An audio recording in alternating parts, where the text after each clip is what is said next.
Imagine this scenario. Okay. Lives are literally hanging in the balance. Every single word matters. The wrong inflection, maybe the wrong question, even just a moment of silence. It could mean the difference between life and death. Yeah, we're talking about the high-stakes, frankly terrifying world of hostage negotiation. Exactly. It's a place where, pure logic often just fails, and understanding human psychology becomes the ultimate tool. That's a perfect way to put it. It's an environment that forces a complete reevaluation of everything we thought we knew about human interaction, about influence. Right. And it offers these surprising, sometimes counterintuitive insights that can truly transform not just how we navigate a crisis, but really how we engage in every conversation every day. Exactly. Welcome, everyone, to the deep dive. And for this particular deep dive, it's almost like a special edition, maybe borrowing a bit from the book recap show concept. Our mission is to unpack the fascinating psychology of negotiation. And we're drawing heavily from the incredible insights of a seasoned FBI lead international kidnapping negotiator. Yeah, and this isn't just about, multi-million-dollar deals or hostage situations for you, the listener. It's about giving you actionable tools to navigate your career, your finances, your relationships, even those tricky family dynamics, hopefully with more clarity and effectiveness. And the primary source for this is really unique. This FBI negotiator, he started out as a Kansas City beat cop. Can you imagine? Wow. And rose to become the Bureau's lead international kidnapping negotiator. His field experience, well, it profoundly challenged a lot of the conventional academic theories about negotiation. Seriously bad. He even talked about feeling intimidated, when he first met these big-name Harvard negotiation experts, people like Robert Nook. Yeah, that makes sense. But then he realized that the FBI's hard-learned lessons, the stuff from the field, actually had critical, really unique insights to offer the world.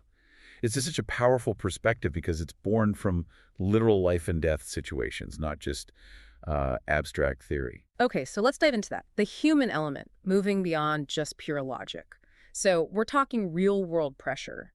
And what this FBI negotiator discovered on the ground, it directly contradicted what a lot of people were teaching in, the ivory towers. Absolutely.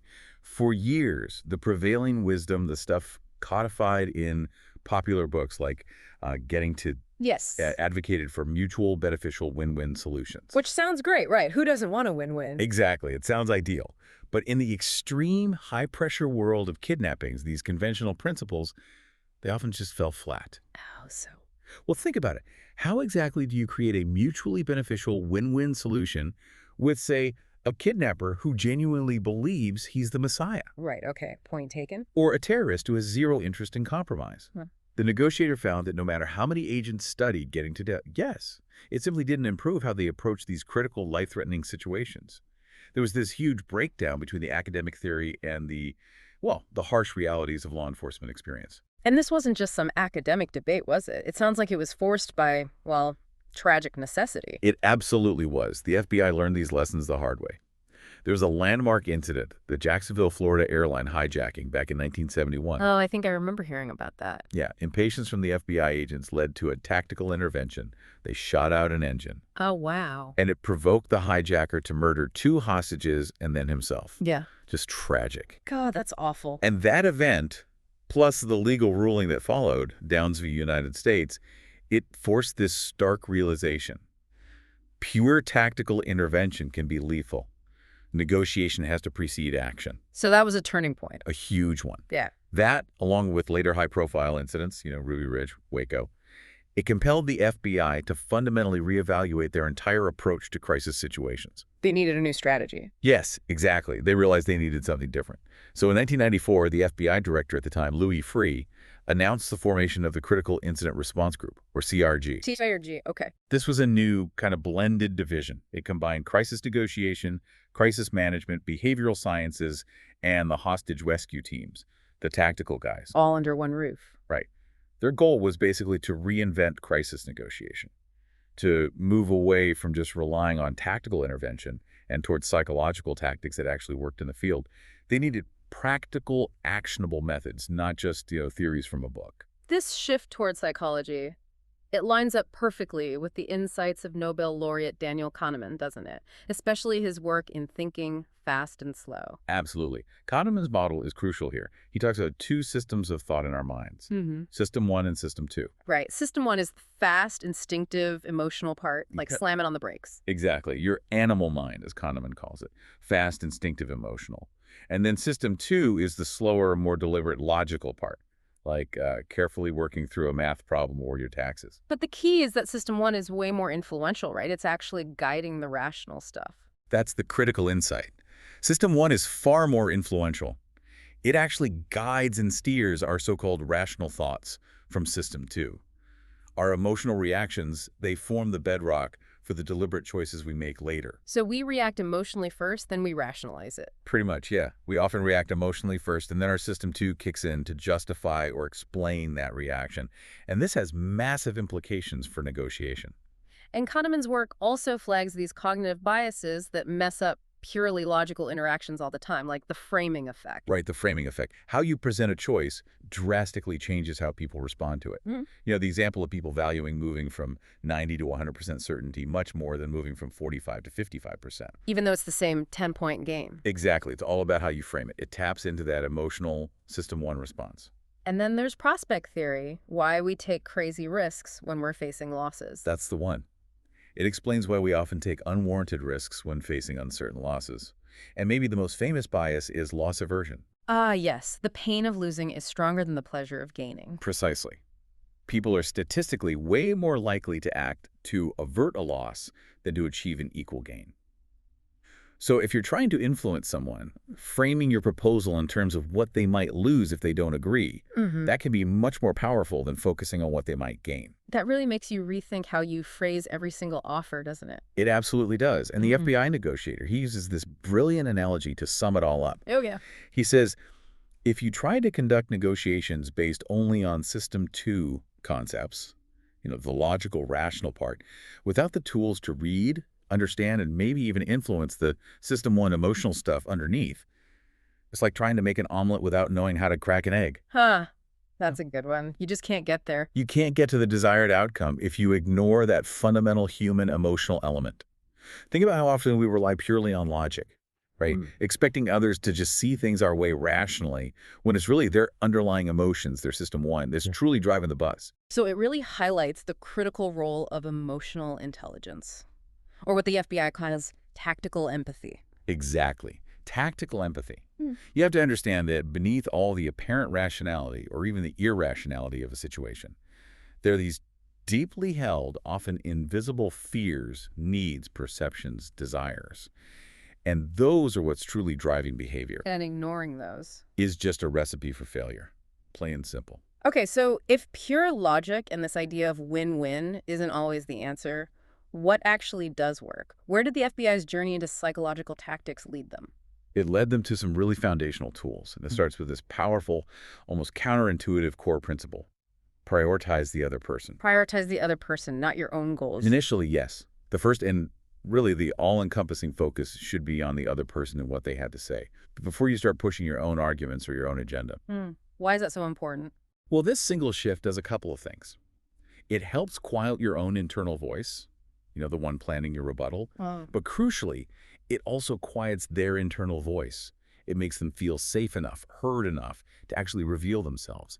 It's about disarming them through genuine attention. That's something I think a lot of us struggle with, myself included. That urge to just jump in, solve it, or just get my points across. It's a really common mistake. But rushing, going too fast, it completely undermines rapport and trust. Research actually backs this up. Slowing down literally calms the entire process. And like they say in hostage negotiation. Right, if someone is talking, they're not shooting. It's a stark reminder, but it highlights the calming effect of simply letting the other person speak. Slow it down. Okay, so slowing down listening, but how you listen, or even how you speak, matters too, right? You mentioned the voice. Oh, hugely impactful. The FBI developed a specific technique they call the late-night FM DJ voice. Okay, I think I can picture that. Smooth, calm. Exactly. It's a calm, downward-inflecting, soothing tone. It's specifically designed to de-escalate tense situations. The negotiator talked about a bank robbery standoff where using this voice helped build trust so effectively. Really? Yeah, one of the hostage takers, a guy named Bobby, he was desperate to get out, and he started to trust the voice on the other end, that calm BJ voice. It actually led to him wanting to surrender. Yeah. And this isn't just for life or death stuff, presumably. Not at all. You can use this voice in everyday scenarios. Let's say you're in a contract negotiation and an item is completely non-negotiable for you. Okay. You might say, in that plain, simple, friendly, downward inflecting tone, we just don't do work for hire. That's it. Yeah. You don't offer an alternative because that invites more discussion. You just make a straightforward declaration that feels direct, but also safe and non-confrontational because of the tone. Interesting. And what about silence? We mentioned slowing down. Silence is critical. Strategic silence. After you make a statement, or maybe use a tactic like labeling, which we'll get to, Yeah. it's vital to just pause, be quiet. Let it sink in. Exactly. That pause gives your message time to land. And very often, it prompts the other party to elaborate, to fill the void. They might reveal crucial information you'd never get if you just kept talking. So resist the urge to fill the silence. Definitely. The negotiator used this when he stepped into that bank robbery, talking to the secondary hostage taker. He just said, "Joe's gone. You're talking to me now." Okay. And then silence. He waited.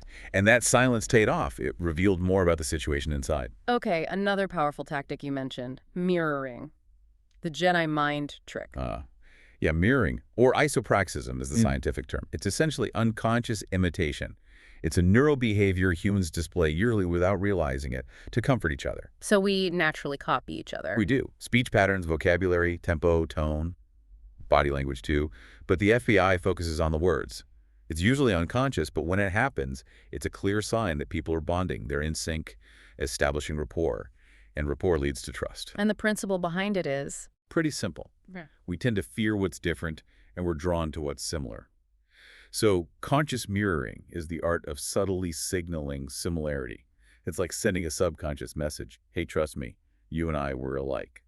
Oh, okay. So how does the FBI actually do it? Is it complicated? Not at all. That's the beauty of it. It's almost laughably simple. You just repeat the last 1 to 3 critical words of what someone has just said. The last 1 to 3 words. That's it. That's basically it. By doing that, you trigger that mirroring instinct, and your counterpart will almost inevitably elaborate on what they just said. It keeps them talking, sustains the connection. Can you give an example? Sure. In that Chris Voss bank robbery case, the negotiator was talking to someone who mentioned seeing the getaway vehicle.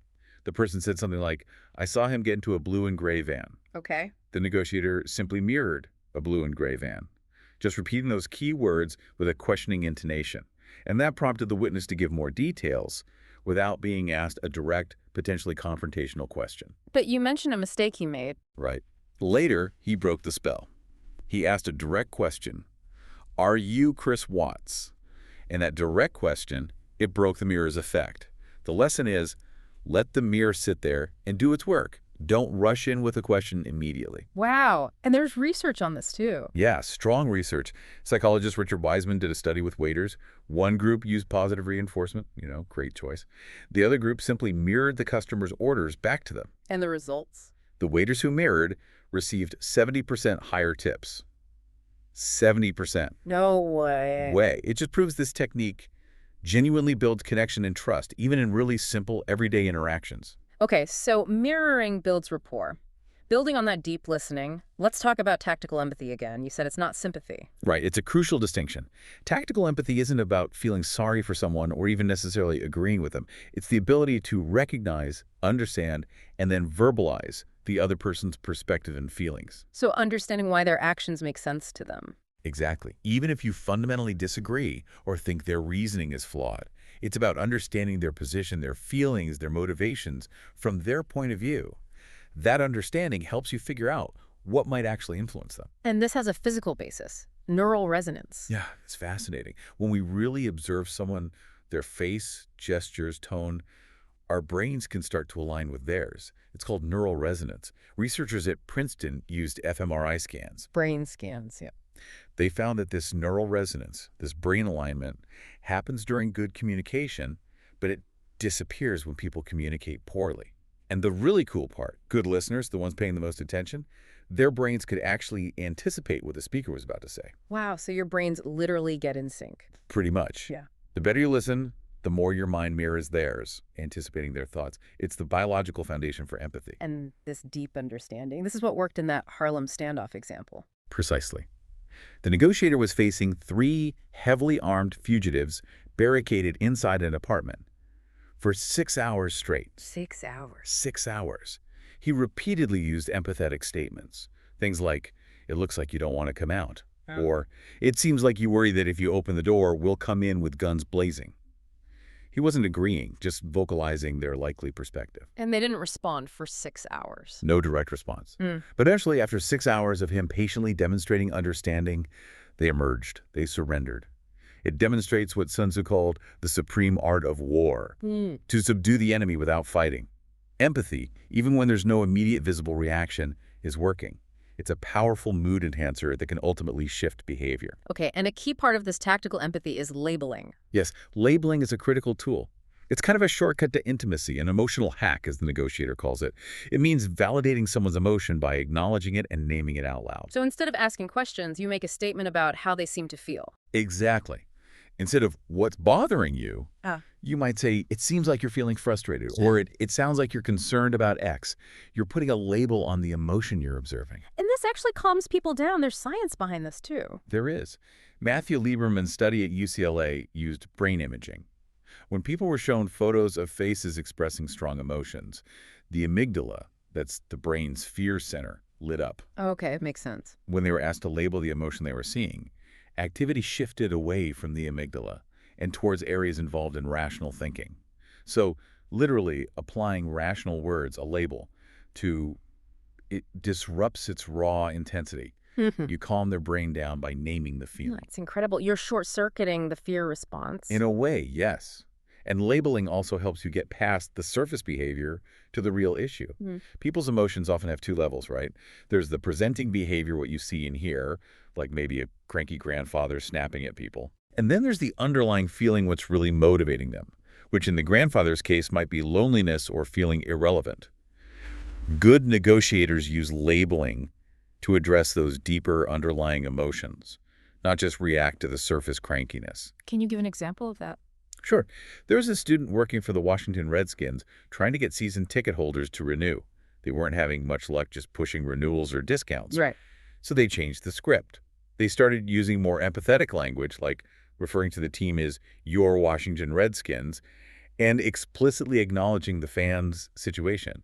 "We understand our fans have been hit hard economically." They label the underlying stress and sense of ownership. And did it work? Callback rates improved significantly, even without offering bigger discounts. Just acknowledging the underlying feeling made a difference. Wow. Another example was the Girl Scout fundraiser. Yes, that's a great one. A student was fundraising and hitting a wall with a potential wealthy donor. The donor seemed resistant, maybe worried about where the money was going. Okay, the presenting fear. Right.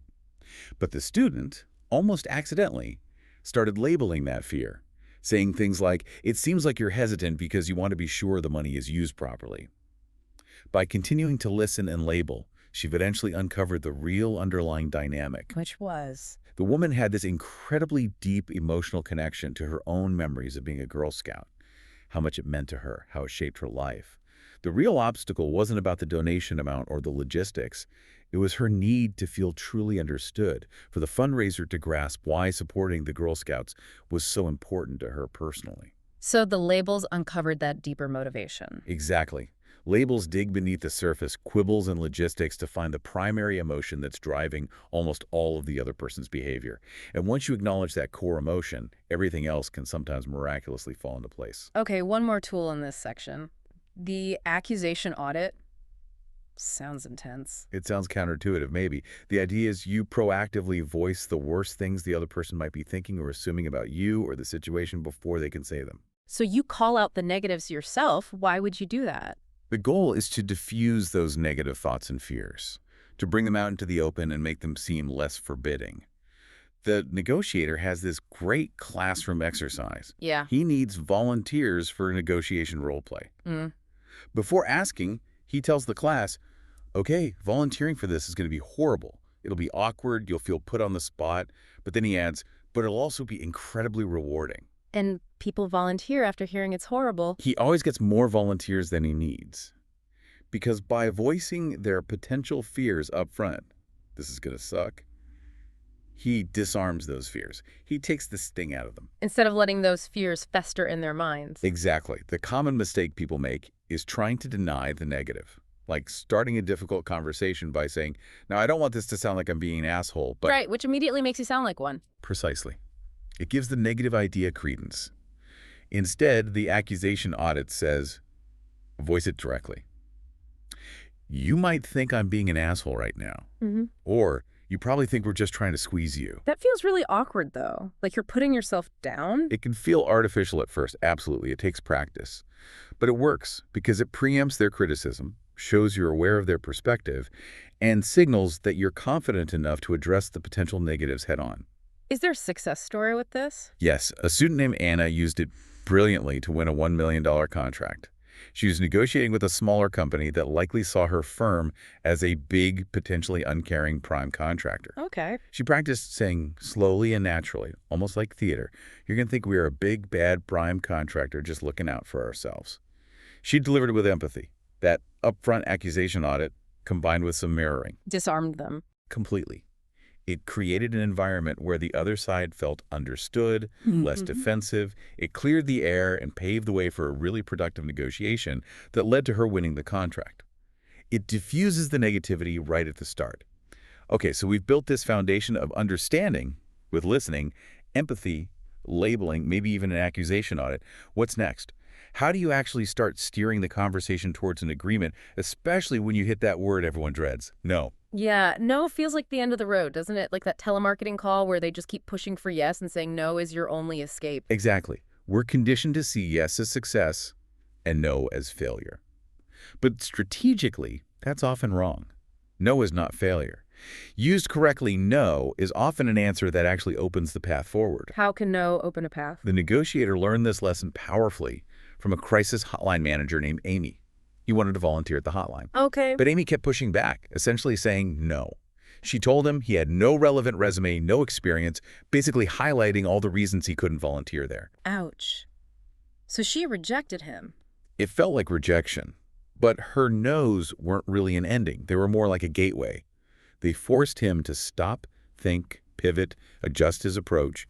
It made him re-examine why he wanted to volunteer and find another way in. He ended up volunteering at a suicide hotline first to get experience. Her no actually guided him forward. Huh. That's a really different way of looking at no. It is. And the negotiator points out there are actually 3 kinds of yes in any negotiation. 3 kinds? Yeah. First, there's the counterfeit yes.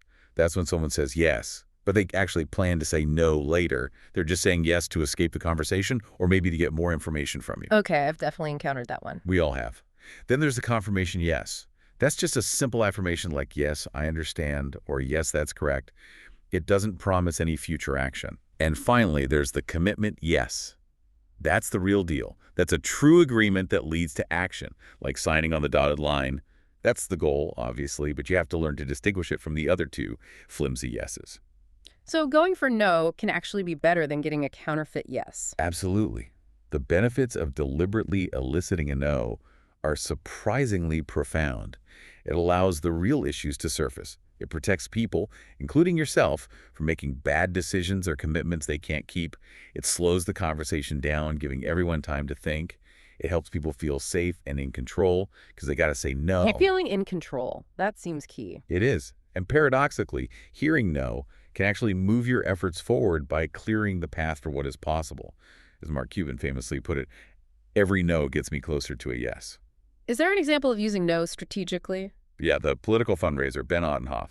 He was using a traditional script, trying to get donors to say yes. I mean, it wasn't working great. So he flipped the script. He started asking a no-oriented question.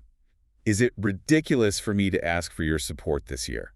Is it ridiculous? That feels bold. It does, but it immediately put the donor in control. They can easily say, no, it's not ridiculous, but, or yes, it is ridiculous because it opened the door for a real conversation. And his return rates jumped by 23%, just by switching to a no-oriented approach that gave the other person control. Wow. What about this abandonment tactic? Sounds a bit harsh. It sounds harsher than it is. Think about parents trying to get kids to leave the park. The kids refuse. The parent says, fine, I'm leaving, and starts walking away. Ah, right. And the kids usually yell. No, wait, don't go. Exactly. Yeah. It works because people inherently dislike being abandoned or left behind. Saying, I'm leaving, or it seems like there's no path forward here, can trigger that no, wait response. It's a direct approach, but it's cloaked with the safety of allowing the other person to say no, as in no, don't go, and it can nudge things forward. It's even worked in cultures known for avoiding direct no's. Okay, so no opens the door.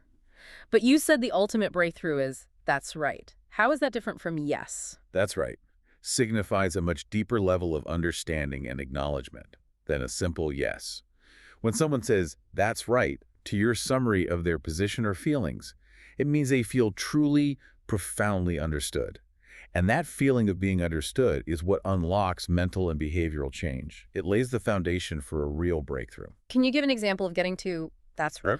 Think of the pharmaceutical sales rep trying to sell a new drug to a busy doctor. Instead of launching into her sales pitch. You listened? Exactly. She listened intently as the doctor talked passionately about his dedication to patient care, how he customized treatments. Then she summarized his approach back to him. So it sounds like you really focus on tailoring specific treatments and medications for each individual patient based on their unique needs. Okay, summarizing his core value. Right. And the doctor's response wasn't just yes, it was, that's right. That moment of deep, validated understanding, she gets me, created an opening. He then agreed to try her new product. The sale happened because she got him to backs right. And the Korean MBA student example, that involved uncovering black swans. Yes, that's a fantastic example. This student wanted to switch divisions within his company, but his current boss was resistant. The student didn't argue. He used careful, calibrated questions to understand his boss's perspective. Questions like? Things aimed at understanding the boss's challenges and goals. Through this process, he got his boss to say, that's right, multiple times as he summarized the boss's situation. And in doing so, he uncovered the boss's true, hidden motives. The black swans. Exactly. The boss wasn't just being difficult. He desperately needed an ally in headquarters, someone who could network and talk him up for a promotion he coveted. These needs were the black swans, the previously unknown information that changed everything. Understanding this allowed the student to frame his move in a way that helped the boss, and he got the job he wanted. Getting to, that's right, revealed the hidden game. Precisely. It unlocks the underlying reality. Okay, this leads to another counterintuitive point. The fallacy of compromise. We're always told compromise is good, right? Split the difference. We are, but the negotiator argues vehemently against it. His mantra is, no deal is better than a bad deal. While compromise seems easy, safe, diplomatic, it often leads to really suboptimal outcomes for everyone. Why is compromise so bad? He uses this vivid analogy of the mismatched shoes. A wife wants her husband to wear black shoes to a party. He prefers his comfortable brown shoes. Okay, classic disagreement. They're a compromise. He wears one black shoe and one brown shoe. Oh, God, no. That looks ridiculous. Exactly. Both wearing all black or even both wearing all brown would be objectively better outcomes than that terrible compromise. But they compromised. So compromise can lead to worse results than just sticking to your guns. Or, more importantly, worse results than finding a creative solution that addresses the underlying needs, rather than just splitting the difference on the surface issue. Compromise often happens because it's easy, it saves face, it avoids conflict. People in negotiations are often driven by fear or the desire to avoid pain, not by actually achieving their real goals. So you should never just split the difference. Not as a default. Creative solutions, the truly great deals, almost always involve some element of risk, maybe some annoyance, confusion, even conflict. It's embracing that difficult stuff, digging deeper than just splitting the difference, that leads to the best outcomes. That ties into the word fair, doesn't it? You said it's powerful but dangerous. Hugely powerful, incredibly dangerous. People are intensely motivated by whether they feel they've been treated fairly. We have this innate sense of fairness, and we will lash out, even at our own expense, if we feel something is unfair. Brain scans even show this. Like the ultimatum game. Yeah, exactly. People will reject an unfair offer, even if it means getting nothing, just to punish the unfairness. It's a deep-seated driver. So how is fair used in negotiation? The negotiator says it's typically used in 3 ways, and only one is really positive and constructive. The most common way you'll hear it is as a defensive, almost manipulative move. Someone will say, look, we just want what's fair. Implying that you are being unfair. Right. It's designed to put you on the defensive, make you concede. A good negotiator needs to recognize this tactic, not fall for it, and maybe even use the concept of fairness strategically by anchoring their definition of fair first, or by demonstrating how their proposal is fair based on objective standards, rather than letting the other side wield a word like a weapon. Okay, so understanding these psychological drivers, Yeah. how do you use them to, as the book says, bend their reality? It starts by recognizing that value is subjective. It's all about perception. The red coffee mug example illustrates this perfectly. If you own the mug, maybe you think it's worth $3.50. But if I own the exact same mug, suddenly it's worth $5 or $7 to me. Just because it's mine. The endowment effect. Exactly. Possession influences perceived value. Skillful negotiators understand this subjectivity and use it. How? Through anchoring. Anchoring is a key technique here, especially anchoring emotions. Remember loss aversion. By anchoring someone's emotions in preparation for a potential loss, you make them hypersensitive to that loss. Then, when you offer them a way to avoid that loss, they're much more likely to jump at it, even if the offer isn't objectively amazing. Can you walk through the UAE consulting project example? That seemed like a masterclass in this. It really was. The negotiator was putting together a team for a training project in the UAE. His subcontractors usually charged around $2,000 a day. Okay, standard rate. But the budget for this project only allowed him to offer $500 a day, a huge gap. Yeah, how did he bridge that? He didn't just come out and say, I can only pay $500. Instead, he anchored their emotions first. He called each subcontractor and started by painting a really negative picture of the potential hassles involved, the difficult prime contractor, the uncertainties, priming them for bad news. Setting low expectations? Extremely low. Then, after outlining all the potential downsides, he shifted. He said something like, look, despite all that, I wanted to bring this opportunity to you first, before I offered it to someone else. Ah, framing it as avoiding a loss. Exactly. Suddenly, their focus wasn't on losing $1,500 compared to their usual rate.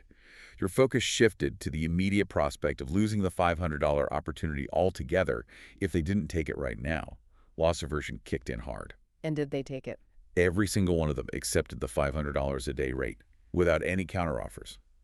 He successfully anchored their emotions to the fear of losing the opportunity entirely. That's powerful. What about who makes the first offer generally? Should you go first or let them? It depends. The conventional wisdom used to be never make the first offer. And generally, letting the other side anchor first can be beneficial, especially if you lack information. It helps you avoid the winner's curse, that awful feeling you get when they accept your first offer immediately, making you think you could have done better. Or the Raymond Chandler example, the novelist who anchored way too low for his script. Right. He offered to write for $150 a week when the studio was ready to pay $750. He anchored himself into a terrible deal. So letting them go first can prevent that. But sometimes you should go first. Yes. If you have a very good sense of the market value, or if you're dealing with someone less experienced, a rookie, you might want to anchor aggressively high if selling or low if buying, but you have to be careful. Anchoring unrealistically can damage your credibility and reputation. It's a judgment call. And don't forget non-monetary offers. Absolutely critical. Always brainstorm for non-cash gems that might be cheap for them but valuable for you, or vice versa. Like the Memphis Bar Association deal, the negotiator took a lower speaking fee in exchange for a cover story in their magazine. Which was priceless advertising for him. Exactly. Zero cost to them, huge value to him. Always look beyond the money. Okay, now let's get into maybe the most mysterious part, uncovering black swans.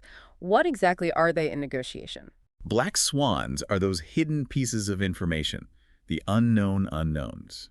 Typically, there might be 3 to 5 key pieces of information that, if discovered, would fundamentally change the entire negotiation dynamic. Like the literal black swans in Australia thought impossible until they were found. Precisely. The term was popularized by Nassim Nicholas Taleb. In negotiation, these are the game-changing details hiding beneath the surface. And missing them can be disastrous. Like the William Griffin hostage case. That's a tragic textbook example. Griffin killed his mother and a handyman, took hostages, shot one. He seemed completely irrational from the outside. The negotiators were trying to figure out his demands. But they were missing the black swans. They were missing several critical ones. First, they didn't realize he had already killed people before the standoff began. That changes the stakes immensely. Second, his rambling note contained no actual demands, just diatribes. Third, they overlooked a crucial line buried in that note. I've already talked to God. What did that signify? In hindsight, It pointed to the ultimate black swan. Griffin didn't want to negotiate. His true hidden desire was to be killed by a police officer, suicide by cop. Their expectation that he must have demands blinded them to the reality that he just wanted to die. So our own expectations can blind us to black swans. How do we find them? It requires shifting your focus. Conventional questioning often just confirms what we already think we know, known knowns. To find black swans, unknown unknowns, you have to actively interrogate your world, as the negotiator puts it. Ask lots and lots of questions, observe nonverbal cues intently, voice your observations using labels. It seems like you're hesitant about X. Don't look to confirm, look to discover. Exactly. Be open to the factual reality, even if it contradicts your assumptions. Listen for the things not said, the small pauses, the inconsistencies. And leverage helps uncover them. You mentioned 3 types. Right. Leverage isn't just about power over them. Eh. It's about understanding their worldview. First, there's negative leverage. This is based on threats, the ability to make the counterpart suffer. It plays on loss aversion. What are they afraid of losing? What worries them most? Yeah. Finding that gives you leverage. Okay, making them hurt. Second, positive leverage. This is your ability to provide something they want or need. It could be a tangible thing, but often it's intangible, the desire to be heard, to feel respected, to be seen as important. Giving them what they desire. And third, normative leverage. This is about using the other side's own rules, standards, norms, or religion, their worldview, their sense of consistency against them, or rather, to frame your proposal in a way that aligns with their own beliefs.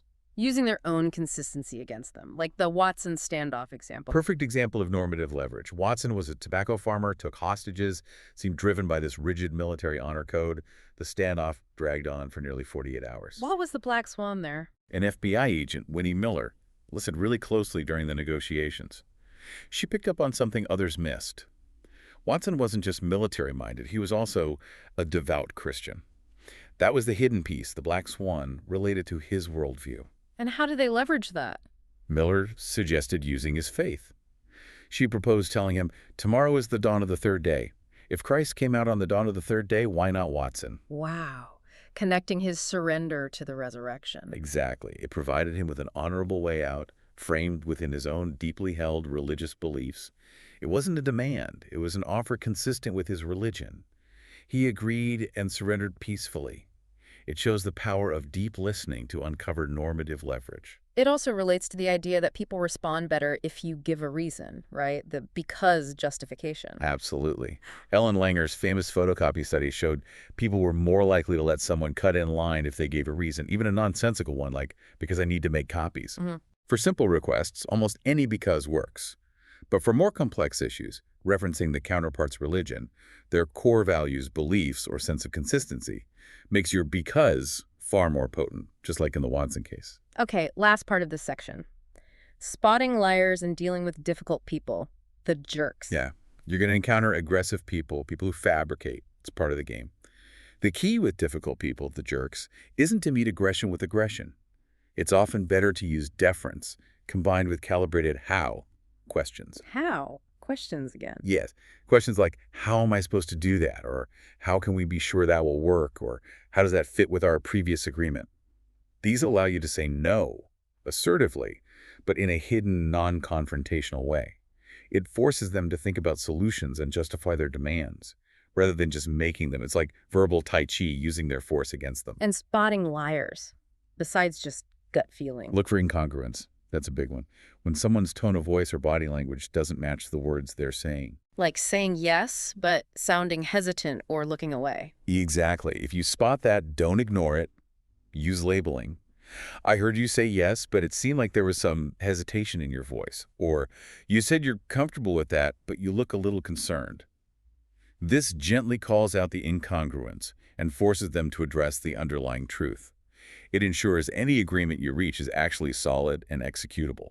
What about the rule of 3? That's a technique to probe for truthfulness. You essentially ask the same question or come at the same core issue from 3 different angles during the conversation. If they're being untruthful, it's hard to keep the story consistent across 3 different phrasings. Inconsistencies often emerge. And the Pinocchio effect. Huh? Yeah? Research suggests that liars tend to use more complex sentences and more words than people telling the truth. They're working harder mentally to construct the lie and make it sound believable, so their language might become more convoluted, like Pinocchio's nose growing. Okay, let's tie this together with the Joaquin and Bruno divorce example. How did Joaquin handle Bruno, the difficult partner? Joaquin used a whole toolkit. Bruno was being aggressive and difficult. First, Joaquin used an accusation audit. I know you probably think I don't care about the costs involved here. Disarming him right away. Exactly. It got Bruno talking, venting, diffusing that initial negative energy. Then Joaquin used mirrors, just repeating keywords Bruno said. This kept Bruno talking, and during a rant about his wife, Bruno accidentally let slip a massive black swan. What was it? He revealed he was facing a serious bank loan crisis, putting huge financial pressure on him. That hidden constraint was the game changer. So Joaquin now had leverage. Yes. Knowing about the loan crisis allowed Joaquin to make a very specific, quite low but well-reasoned offer. When Bruno inevitably counteroffered higher, Joaquin didn't just say no. He gracefully declined, using empathy and specific numbers tied back to the business realities, including the now-known constraints. Making Bruno bid against himself. Essentially, yes. By staying calm, using empathy, and sticking to his reasoned numbers, backed by the black swan info, Joaquin got Bruno to gradually lower his own demands, eventually closing the deal very close to Joaquin's initial offer. It really highlighted the importance of using all these tools and staying focused right to the very end. Hashtag execution and influencing behind-the-scenes players. Okay, so you've navigated the tricky parts, maybe even uncovered some black swans, and you've reached an agreement. You got the yes, or maybe even the, that's right. Is that it? Are you done? Not even close. This is a critical point many people miss. Yeah. Getting to an agreement, getting that yes is maybe only half the battle. Yes is absolutely nothing without how. Yes is nothing without how, meaning implementation. Exactly. Execution is key.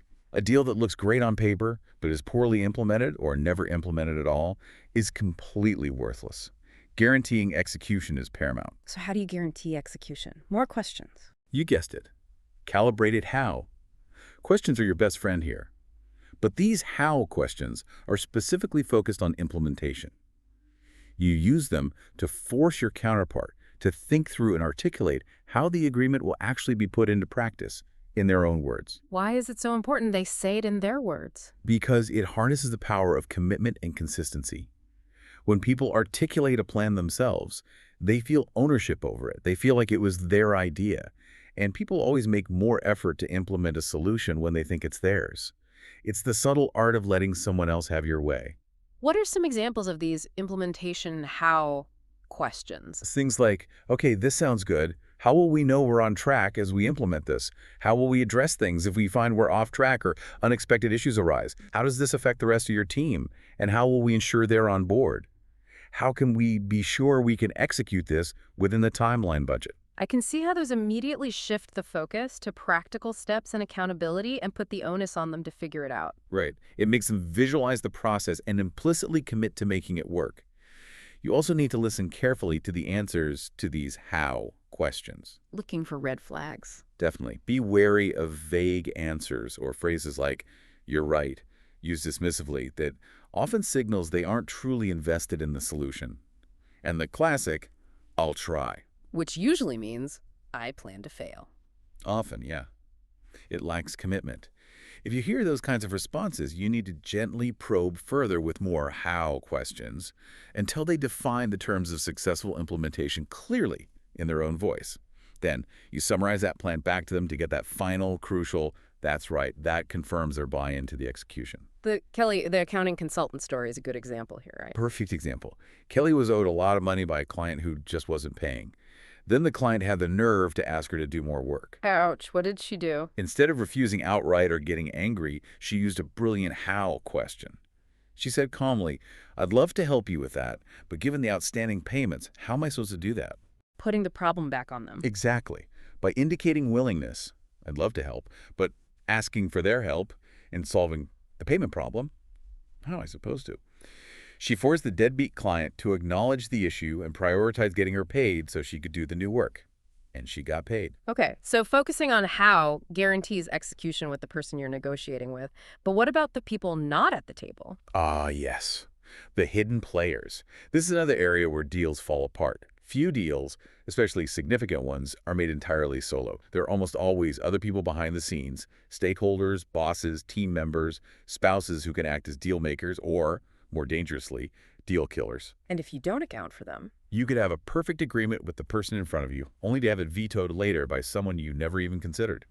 Failing to identify and influence these unseen decision makers and understand their motivations can completely ruin your deal. so how do you uncover these hidden influences, more how questions? You got it. Calibrated how questions. But this time aim specifically at understanding the wider context and the impact on others. Like what? You need to ask things like, how does this agreement affect the rest of your team? How on board are the people who aren't on this call? Crucial one. What do your colleagues see as their main challenges or priorities in this area? How does this fit with the company's overall strategy or your boss's objectives? These questions force them to think about and reveal the perspectives of those other players. Precisely. The negotiator tells a story about a training deal they thought was sealed. They had agreement with the main contact. But they failed to ask these kinds of questions. What happened? It turned out the division head, someone not directly involved in the talks, felt personally slighted or ignored in the process. His ego was bruised. And because that non-financial need, his sense of status and self-esteem wasn't addressed, he killed the entire deal. Wow, just based on feeling slighted. It highlights a critical point. A surprisingly high percentage of negotiations hinge on factors outside of dollars and cents. Things like status, reputation, autonomy, feeling respected, looking good to a boss. You have to seek out and understand these hidden, often emotional influences behind the table. Okay, so these principles, understanding psychology, listening, tactical empathy, navigating no, finding black swans, ensuring implementation, considering hidden players, they clearly apply way beyond just business deals or hostage crises. How can we apply them to negotiating our own careers and lives? Absolutely. They're incredibly applicable. For instance, when negotiating salary or job terms, think about using pleasant persistence for non-salary items. Like the French student asking for more vacation. Exactly. She consistently pleasantly asked for an extra week of vacation, justifying it with, "I'm French, that's what we do." The company couldn't give her the vacation time due to policy. So she failed. Not at all. Because she had so pleasantly and persistently introduced this non-monetary value, the vacation she wanted, they felt compelled to give her something. So they countered by increasing her salary offer significantly. Her pleasant persistence on a non-cash item led to more cash. That's brilliant. What about negotiating a new role or promotion? When you're starting a new position or discussing a promotion, defining success metrics upfront is crucial. Ask your new boss, what does it take to be truly successful here? How will my performance be measured 6 months or a year from now for that next raise or review? Why is asking that so important? 2 reasons. First, it sets clear expectations and benchmarks for your future advancement. You're essentially negotiating your next raise before you even start. But second, and maybe even more importantly, it helps you recruit unofficial mentors. How does that work? When someone gives you specific advice on how to succeed, especially your boss, they become personally invested in seeing you follow that advice and succeed. They have a stake in your success now. They'll be more likely to guide you, support you, and champion you because your success reflects well on their guidance. That makes sense. It's like the Angel Prado MBA salary negotiation example. Perfect illustration of all these principles in a career context. Angel was finishing his MBA and negotiating his role back at his company. He didn't just demand a raise. What did he do? First, he subtly anchored a potential salary increase by mentioning his significant MBA tuition cost, framing it almost as a shared investment. Then, crucially, he shifted the focus away from money initially. He negotiated for a better job title first. A non-monetary term. Right. Once that was agreed, he worked with his boss to define his new roles and responsibilities, setting those clear success metrics we just talked about. He got the boss invested. Okay, building collaboration. Then, after all that groundwork, Angel paused. He created that strategic silence, allowing his boss to be the first one to put a salary number on the table for the new, upgraded role. And the offer was good. It was a 50% raise. But Angel didn't stop there. Throughout the process, he was actively cultivating his boss as an unofficial mentor. He kept asking questions like, how can I best support you in achieving your goals? He found out his boss wanted a promotion. So he aligned his success with his boss's success. Precisely. By focusing on understanding and helping his boss, Using tactical empathy, finding the boss's black swans, Angel not only secured the job title and massive raise he wanted, but he also built a powerful alliance with his boss, setting himself up for future success. It was a masterful application of these negotiation principles to career advancement. Hashtag outro. Wow. Okay, so let's try and wrap this up. What does this all mean for you listening right now? We've gone pretty deep into this surprising, sometimes really counterintuitive world of negotiation psychology. Yeah, we started by understanding that fundamentally, human beings are often irrational. We're driven by emotion, Yeah. by that system one thinking first, and then logic may become second. And realizing that means we need different tools. Not just logic, but the immense power of active listening, things like mirroring those last few words. Labeling the emotions you see or sense, using that calm, downward inflecting DJ voice to de-escalate, and embracing strategic silence to let things land and draw out more information. These aren't passive skills. They're active, powerful tools. We also learned how no isn't the end. It's often a beginning, a way to uncover the real issues and give the other person control, which paradoxically moves things forward. And how getting to those right, that moment of true, felt understanding is far more powerful than just getting a superficial yes. It's the real breakthrough point. Then we tackled the fallacy of compromise, why just splitting the difference is often lazy and leads to bad outcomes, and why no deal is better than a bad deal. And how to strategically use concepts like fairness, bend perceived reality, through anchoring emotions, especially using loss aversion. And, of course, the constant hunt for those black swans, those critical unknown unknowns, those hidden pieces of information, motivations, or constraints that can completely change the game, whether it's a hostage crisis or just negotiating your rent. We learn how to spot them using leverage, negative, positive, and normative. And by really listening deeply, like in the Watson standoff, and how to deal with difficult people using calibrated how questions. Finally, remembering that yes is nothing without how, the crucial importance of asking those implementation questions to guarantee execution. And not forgetting to look behind the curtain, asking questions to understand and influence the hidden players who might affect the deal. So these aren't just tactics for, FBI agents or high-powered CEOs. These are fundamental principles for basically all human interaction, aren't they? Absolutely. They apply when you're buying a car, negotiating your salary, and navigating those difficult family discussions, even just trying to improve your day-to-day relationships. It all boils down to some core ideas, really. Like being honest, being clear. Being truly empathetic, understanding the other side's perspective, even if you don't agree with it. And ultimately, treating others and yourself with dignity and respect throughout the process. It really reframes negotiation, doesn't it? It's not just about winning or losing. The negotiator suggests that every negotiation, every conversation, really, every moment of life is a series of small conflicts. Right, but conflicts that, if managed well, using these kinds of tools can actually rise to become moments of creative beauty, of deeper connection and understanding. So maybe the final thought for you is this. Embrace those conflicts, those moments of potential disagreement. Don't shy away from them. How might applying just one or two of these insights, maybe labeling or asking how, transform a seemingly difficult interaction you're facing right now? Could it become an opportunity not just for a better outcome, but for deeper understanding? It's something to think about. Definitely. Think about it, try it out.